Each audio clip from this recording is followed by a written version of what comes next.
काल नितेश राणेंनी माझ्यावर टीका केली होती. काल काही पत्रकार माझ्याकडे आले होते आणि त्या टीकेला उत्तर मागत होते. परंतु मी म्हटलं की 1-2 दिवस थांबूया, कारण निलेश राणे जे टीका करतायत ते त्यांच्या टीकेवर ठाम नसतात. त्यामुळे मानेकरांवर टीका केली ते आज काय बदलतात हे मी पाहत होतो. म्हातू मानेकर हे भारतीय जनता पार्टीचे कार्यकर्ते आहेत. लोकसभा आणि विधानसभा निवडणुकीमध्ये त्यांनी जसं विजय केंद्रवडेकरांनी निलेश राणेंबरोबर काम केलं होतं, तसंच म्हातू मानेकरांनी निलेश राणेंबरोबर काम केल्याचे फोटो पुरावे माझ्याकडे या मोबाईलमध्ये आहेत. आणि त्यामुळे आपल्या पक्षाच्या, आज जरी ते तुमच्या पक्षात नसले तरी ते तुमच्या वडिलांच्याच पक्षात आहेत.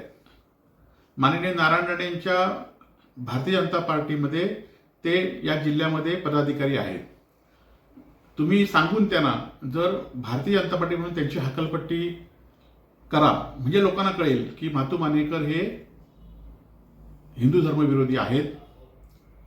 त्याचबरोबर आपण बघितलं असाल की निवडणुकीत ह्या लोकांच्या सगळ्यांचा वापर केला आणि आज कालच्या व्हिडिओमध्ये आम्ही बघितलं होतं की त्यांच्यावर ठेकेदारीमुळे त्यांचे आरोप केले होते. ठेकेदारीमुळे त्या म्हाताऱ्याला घरी बसवावं असं सांगितलं होतं आणि आज मात्र तुम्ही सांगताय की जातीवादी असल्यामुळे मी त्यांना घरी बसवा म्हणून सांगितलंय.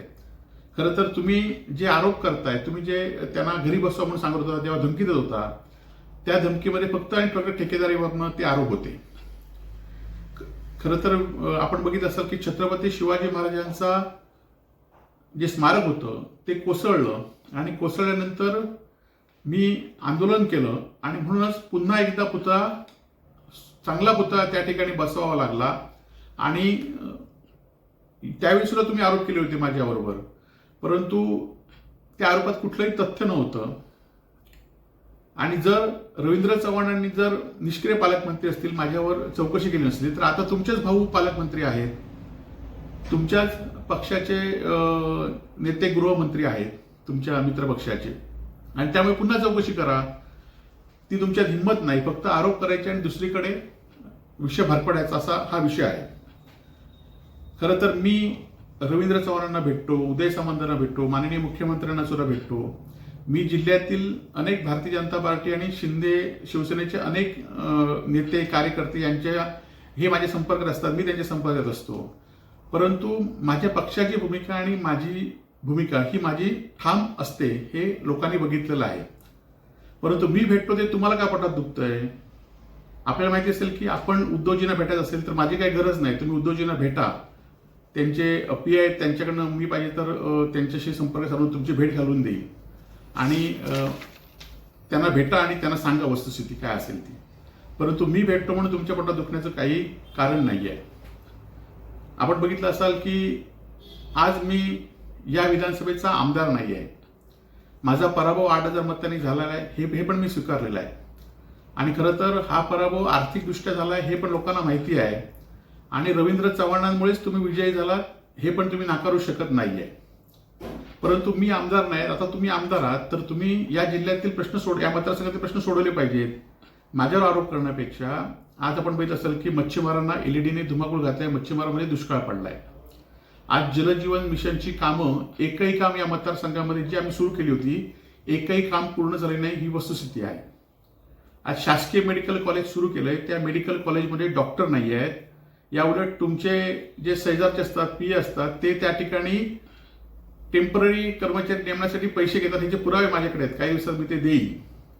महिला हॉस्पिटलमध्ये, जे कुडामध्ये महिला हॉस्पिटल आम्ही बनवलंय, त्या महिला हॉस्पिटलमध्ये एखाद्या डिलिव्हरी असलेल्या महिलेची 9 महिने ट्रीटमेंट दिली जाते आणि शेवटच्या ज्यावेळी तिला पेन सुरू होतात त्यावेळी त्या ठिकाणी डॉक्टर नसतो आणि मग त्या महिलेच्या जीवावर बेतलेल्याचे अनेक प्रसंग ह्या 6 महिन्यात झालेले आहेत. त्याकडे तुम्ही लक्ष द्या. आज ज्या वाळू व्यावसायिकांनी तुम्ही जिंकून आल्यावर 5 लाखाचे फटाके लावले होते, त्या वाळू व्यावसायिकांना अधिकृत करण्यासाठी, लिलाव करण्यासाठी या मतदारसंघातले वाळूचे लिलावच झाले नाही आहेत. ते लिलाव करण्यासाठी प्रयत्न करा, म्हणजे त्यांना अधिकृत या ठिकाणी होईल. ज्या ठिकाणी विरोध लोकांचा आहे त्या ठिकाणी थांबवा. या मतदारसंघातील आपण बघितलं असाल की सगळीकडे रस्ते खोदून ठेवलेले आहेत. आता कुडाळ मालवणचा रस्ता असून देत, अनेक रस्ते असून देत की जे रस्ते आता माणगावचा रस्ता असून देत, डांगमडेचा रस्ता असून हे रस्ते आता पावसात पूर्ण होणार नाही आहेत, त्याकडे तुम्ही लक्ष द्या. आणि माझ्यावर आरोप करताना तुम्ही विधानसभेत सुद्धा आरोप केला. तुम्ही एखाद्या मंत्र्याकडे आरोप करतात, एखाद्या विधानसभेत आरोप करतात, तुम्हाला वाटतंय की तुम्ही बोलताय म्हणून. लोक तुम्हाला कोणी सिरियस घेत नाहीत. फक्त माजी मुख्यमंत्री असलेल्या नारायण यांचे तुम्ही चिरंजीव असल्यामुळे तुम्हाला कोण बोलत नाहीत, परंतु लोक तुम्हाला सिरियस घेत नाहीत हे वर्षभरात कळलेलं आहे. त्यामुळे मी आज आमदार नाही तर लोकप्रतिनिधी म्हणून तुम्ही आहात. आम्ही विरोधक म्हणून जे काही चुकीचं दिसेल, जर तुम्ही म्हातू मानेकरांना धमकी दिलीत, विजय गणवेकरांच्या घरात घुसलात, ते आम्ही लोकांना ज्यावेळी चुकी असेल ते लोकांना आम्ही दाखवण्याचं आमचं विरोधक म्हणून काम आहे. तुम्ही माझ्यावर टीका करण्यापेक्षा माझा सगळा हा प्रकार आहे. मी जर कोणाकडे ठेकेदाराकडनं पैसे घेतले असतील, मी जर छत्रपती शिवाजी महाराजांच्या पुतळ्याच्या ह्याच्यामध्ये माझा हात असेल तर माझी कधी चौकशी करा. मागच्या वेळेस आपण भ्रष्टाचाराचा आरोप केल्यानंतर मी LCBला पत्र दिलं होतं की माझे चौकशीचे काही पुरावे या आमदार महोदयांकडे असतील तर ते पुरावे त्यांच्याकडनं घ्या. त्यामुळे माझा कुठलाही चौकशी आपण करू शकता याआधी सुद्धा झालेली आहे. म्हणून सन्माननीय निलेशजी राणे यांना माझी विनंती आहे की तुम्ही माझ्यावर टीका करण्यापेक्षा मी जे बोलतो त्यात काय सत्यता आहे. तुम्ही म्हातू मानेकर जे तुमच्या प्रचारात सक्रिय होते आणि 25 वर्ष ते विरोधक आहेत. माझ्या 4 निवडणुकीमध्ये त्यांनी विधानसभेमध्ये माझ्या विरोधातच प्रचार केला आहे, परंतु ते कार्यकर्ते म्हणून चांगले कार्यकर्ते आहेत.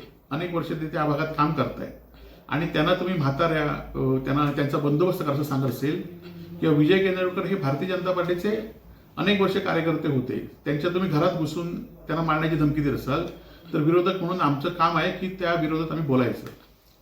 आपले जे साथीदार आहेत त्यांना हद्दपारीच्या नोटीस आल्या आहेत, त्या आपण थांबवू शकल्या नाही. आनंद शिरवलकर गेले अनेक वर्ष तुमच्यावर काम करतो, त्याला हद्दपारीची नोटीस आली, तो हद्दपार आहे. अजून काही कार्यकर्त्यांना भाजपच्याच गृह खात्याने हद्दपारीच्या नोटीस आता काढतायत, त्या नोटीसची तुम्ही थांबवण्याचं काम करा. आणि मी काय बोलतोय ते तुम्ही योग्य असेल तर त्याचा विचार करावा, एवढंच मी तुम्हाला सांगतो. जय महाराष्ट्र.